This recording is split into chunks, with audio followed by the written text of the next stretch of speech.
Bun butter jam ராகவருடைய டைரக்ஷனில் இந்த படம் ரெடியாக இருக்குது. பிக் பாஸ் நம்ம எல்லாருமே பார்த்து என்ஜாய் பண்ணியிருக்கோம். யார் அப்படின்னு பார்த்தீங்கன்னா ராஜு அவருடைய ஹீரோவாக நடிக்கக்கூடிய திரைப்படமாக இந்த படம் ரெடியாக இருக்குது. படத்தோட கதை, ஹீரோ ஒரு பொண்ணை லவ் பண்ணணுன்னு ஆசைப்பட்றாரு. அந்த பொண்ணை லவ் பண்ணுறாரு. அதுக்கப்புறம் அதில் ஒரு பிரச்சனை வருது.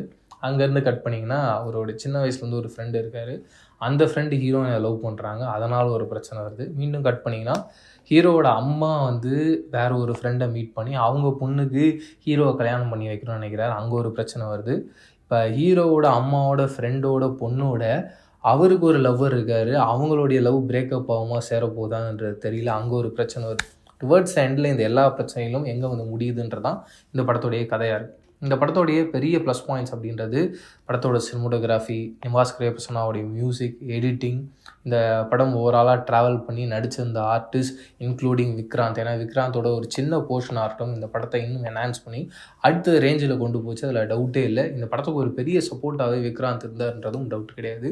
அண்ட் இந்த படத்தில் நடிச்சிருந்த ஓவரால் ஆர்டிஸ்ட் இன்க்ளூடிங் பப்புவாக இருக்கட்டும், சரண்யா மேமாக இருக்கட்டும், தேவதர்ஷினி மேமாக இருக்கட்டும், இப்படி லிஸ்ட் ஆஃப் ஆக்டர்ஸ் சொல்லிகிட்டே போகலாம். எல்லாரும் அவங்களுடைய பர்ஃபார்மன்ஸை ரொம்ப அழகாக பண்ணியிருந்தாங்க, இன்க்ளூடிங் சார்லி சார். பட் இந்த படம் ஒரே ஒரு பாயிண்டில் மட்டும் தான் மிஸ் ஆச்சு. அதை மட்டும் இவங்க கொஞ்சம் கரெக்டாக ஹேண்டில் பண்ணியிருந்தாலும் இந்த படம் பிளாக் பஸ்டர் படமாக அமைஞ்சிருக்கும். அதை பெரிய அளவில் மிஸ் பண்ணிட்டான்னு தான் எனக்கு வருத்தமாக இருந்தது. என்னென்னா நிறைய பிரான்ச்சஸ் போதில் இந்த எல்லா பிரான்ச்சஸும் கரெக்டாக கம்ப்ளீட் ஆகும். அப்படி கம்ப்ளீட் ஆகலைன்னா கூட அதோட ட்ராவல்ன்றது ரொம்ப கரெக்டாக கனெக்டிவிட்டியாக இருந்தால் தான் ஆடியன்ஸால் அந்த ட்ராவலில் கூடவே வந்துகிட்டு இருக்க முடியும். இந்த படத்தில் எப்படி இருந்ததுன்னா முன்னாடி சீன் ஒரு பயங்கரமான லவ் சீனாக இருக்குன்னா அடுத்த சீன் ஃப்ரெண்டோட பிரேக்கப் சீனாக இருக்குது.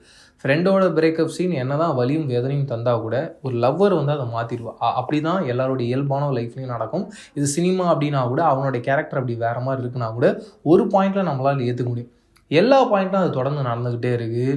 மீண்டும் நான் சொன்னேன்ல, ஹீரோவோட அம்மாவோட ஃப்ரெண்டோட ஒரு பொண்ணு இருக்கான்னு சொல்லிட்டு அவளுடைய வாழ்க்கையில் ஒரு சம்பவம் நடக்குது. இப்படி தொடர்ந்து அடுக்கடுக்காக இவங்க மெயினாக வச்சுருக்க எல்லா பாயிண்ட்ஸும் வேறு மாதிரியான ஒரு எண்டிங் கொடுக்கும்போது டுவர்ட்ஸ் எண்டில் அந்த ஹீரோவோட அம்மாவும் ஹீரோவோட அம்மாவோட ஃப்ரெண்டும் என்ன நினைக்கிறாங்களோ அதுதான் நடந்து முடிய போதுன்ற ட்ராவலில் படத்தோட ஓப்பனிங்கில் வச்சுருந்தா கூட ஒரு ஆடியன்ஸாக பார்க்கும்போது ஸ்க்ரீன் பிளேவாக இது இன்னும் கரெக்டாக இருந்திருந்தா நல்லா இருந்திருக்குமே அப்படின்ற ஒரே ஒரு பாயிண்டில் தான் இந்த படம் ஜஸ்ட்டு மிஸ் ஆகிடுதோ அப்படின்ற ஒரு ஃபீல் தருது.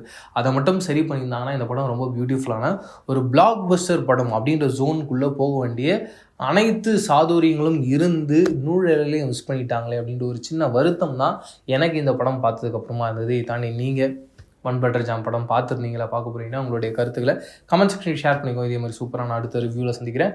அது ரிலேட்டடாக நான் பிரவீன் KS. பாய்.